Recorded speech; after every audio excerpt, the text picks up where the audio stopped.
Assalamualaikum warahmatullahi wabarakatuh. Perkenalkan, nama saya Ali Pildan Ramdhani dari Tadris Matematika kelas B, pada mata kuliah analisis regresi. Di sini saya akan menjelaskan terkait interpretasi dan mencari analisis regresi linear sederhana, yang dimana soalnya itu sudah dijelaskan dalam Excel berikut.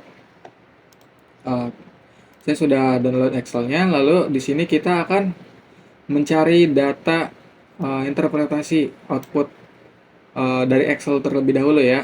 Kita klik data, lalu klik data analis, pilih regresi, lalu oke. Nah, di sini kita bisa menginput tadi misalnya input y range, yaitu kayak variabel dependennya yaitu keaktifan siswa, kita blok, enter, lalu variabel x-nya itu yaitu motivasi belajar, enter. Nah, di sini karena tadi kita sudah ngebloknya dari judul atau variabel, maka kita centang tulisan labels ini. Lalu di sini ada output option. Nah, di mana kalau misalkan kita mencet output range, nah di sini tuh kita bisa milih di mana letak output yang akan kita tampilkan dalam Excel ini. Misalkan di sini. Nah, di kolom E4 ya. Lalu ketik enter. Oke. Nah, muncul output, summary output, ANOVA, dan tabel koefisien. Kita akan menjelaskan terkait interpretasi output ini. Nah, di sini saya sudah menyiapkannya, bahwasanya dengan X yang itu motivasi belajar dan Y itu sama dengan keaktifan siswa, didapat nilai korelasi antara motivasi belajar dengan keaktifan siswa adalah 0,813. Nah, itu bisa dilihat dari regresi statistik ya. Nah, itu termasuk dalam kategori sangat kuat. Bisa dilihat bahwa 0,81 itu masuk ke kategori korelasi sangat kuat. Nah, selanjutnya kita mengetahui bahwa nilai koefisien determinasi yaitu 0,661 atau 66,1% didapat dari tabel R-square, yang berarti bahwa X dapat menjelaskan Y sebesar 61 tipe 66,1%. Nah, sisanya dipengaruhi oleh faktor yang lain. Selanjutnya kita juga mengetahui pada tabel ANOVA ini bahwa nilai signifikansinya itu sama dengan 0,001, yang dimana kurang dari alfa yaitu 0,05. Nah, sehingga dapat disimpulkan bahwa adanya pengaruh yang signifikan antara variabel motivasi belajar dengan variabel keaktifan siswa.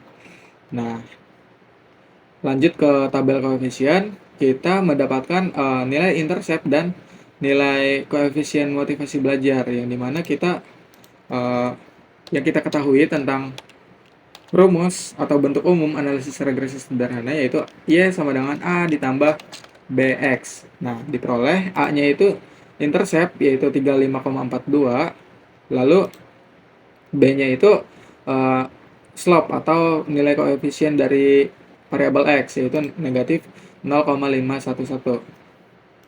Nah, yang artinya bahwa ketika motivasi belajar X bernilai 0, keaktifan siswa diprediksi sebesar 35,42. Nah, ini mungkin bisa diartikan sebagai tingkat keaktifan dasar siswa tanpa adanya motivasi belajar.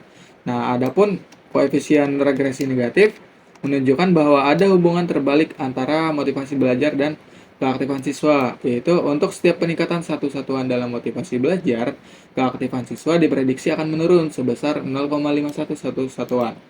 Nah, ini mungkin menunjukkan bahwa peningkatan yang bisa diakibatkan oleh faktor lain seperti siswa yang menjadi lebih fokus pada belajar mandiri daripada kegiatan aktif di kelas. Selanjutnya kita akan mencoba menghitung data tadi dengan SPSS. Kita buka SPSS-nya, masuk ke variable view terlebih dahulu ya. Kita klik X dan Y. Yang dimana X itu tadi motivasi belajar dan Y itu keaktifan siswa. Nah, desimalnya kita boleh nolkan karena ini berupa nilai tanpa desimal. Lalu di jenisnya itu scale atau skala. Pastikan data yang tadi ya. Nah, selanjutnya kita analyze, lalu klik regresi linear dan masukkan variabel motivasi belajar ke independen dan keaktifan siswa ke dependen. Klik OK. Nah, kita memperoleh output dari variabel keaktifan siswa dan motivasi belajar, yang dimana kita akan jelaskan dalam bentuk Word. Kita sudah menyiapkan interpretasinya dalam bentuk Word, yang dimana terkait pengaruh motivasi belajar terhadap keaktifan siswa. Nah, interpretasi output SPSS-nya, yang pertama itu tabel variabel enter atau remove. Nah, di sini tuh kita bisa menjelaskan tentang variabel yang dimasukkan serta metode yang digunakan. Dalam hal ini, variabel yang dimasukkan adalah variabel motivasi belajar sebagai variabel independen dan keaktifan siswa sebagai variabel dependen. Dan metode yang digunakan adalah metode enter. Selanjutnya kita menganalisis data dari tabel model summary. Nah, tabel di atas menjelaskan bahwa besarnya nilai korelasi atau hubungan R yaitu sebesar 0,813.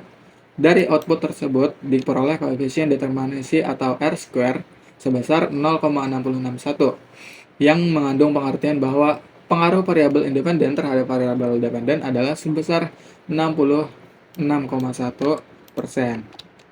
Sama seperti tadi yang sudah kita interpretasikan ya, 66,1%. Nah, sisanya berarti dipengaruhi oleh faktor yang lain. Selanjutnya kita bisa menganalisis dari tabel ANOVA.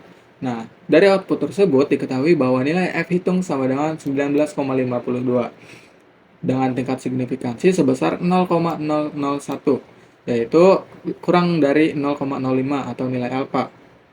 Maka model regresi dapat dipakai untuk memprediksi variabel keaktifan siswa, atau dengan kata lain, ada pengaruh variabel motivasi belajar terhadap variabel keaktifan siswa. Nah, selanjutnya ada tabel koefisien, yang dimana kita bisa menganalisis data dari tabel tersebut bahwa diketahui nilai konstanta A yaitu sebesar 35,42, sedangkan nilai motivasi belajar atau B atau koefisien regresi atau juga bisa diketahui dengan slope atau kemiringan regresi sebesar negatif 0,511. Nah, sehingga persamaan regresinya dapat ditulis Y sama dengan A ditambah BX, yang dimana Y itu sama dengan 35,42 dikurangi 0,511 X. Nah, persamaan tersebut dapat diterjemahkan bahwa konstanta sebesar 35,42 mengandung arti bahwa nilai konsisten variabel keaktifan siswa adalah sebesar 35,42. Sedangkan koefisien regresi X sebesar negatif 0,511 menyatakan bahwa setiap penambahan 1% atau 1 unit nilai motivasi belajar, maka nilai keaktifan siswa menurun sebesar 0,511. Nah, koefisien regresi tersebut bernilai negatif, sehingga dapat dikatakan bahwa arah pengaruh variabel X terhadap Y adalah negatif atau berlawanan arah. Nah, selanjutnya ada pengambilan keputusan dalam uji regresi sederhana, yang dimana berdasarkan nilai signifikansi dari tabel koefisien diperoleh nilai signifikansi sebesar 0,01 yang dapat dilihat dari tabel koefisien. Nah, yang dimana kurang dari 0,05 sehingga dapat disimpulkan bahwa variabel motivasi belajar berpengaruh terhadap variabel keaktifan siswa. Nah, berdasarkan nilai T diketahui nilai T hitung sebesar negatif 4,418 lebih besar dari negatif T tabel, yaitu sama dengan negatif 2,228. Nah, karena T hitung berada di luar rentang negatif T tabel sampai T tabel, ini menunjukkan bahwa nilai T hitung secara statistik signifikan. Artinya, koefisien regresi dari variabel independen tersebut secara signifikan berbeda dari 0 pada tingkat signifikansi yang digunakan, misalnya alfa sama dengan 0,05 atau 5%. Nah, bisa dilihat juga dari kurva analisis regresi sederhana bahwa nilai tadi yaitu negatif 4,418 itu di luar nilai negatif T tabel yaitu 2,28 ya. Yang artinya, dengan demikian berkesimpulan bahwa ada bukti kuat untuk menyatakan bahwa variabel independen, yaitu motivasi belajar, memiliki efek signifikan terhadap variabel dependen, yaitu keaktifan siswa. Sekian penjelasan terkait analisis regresi sederhana.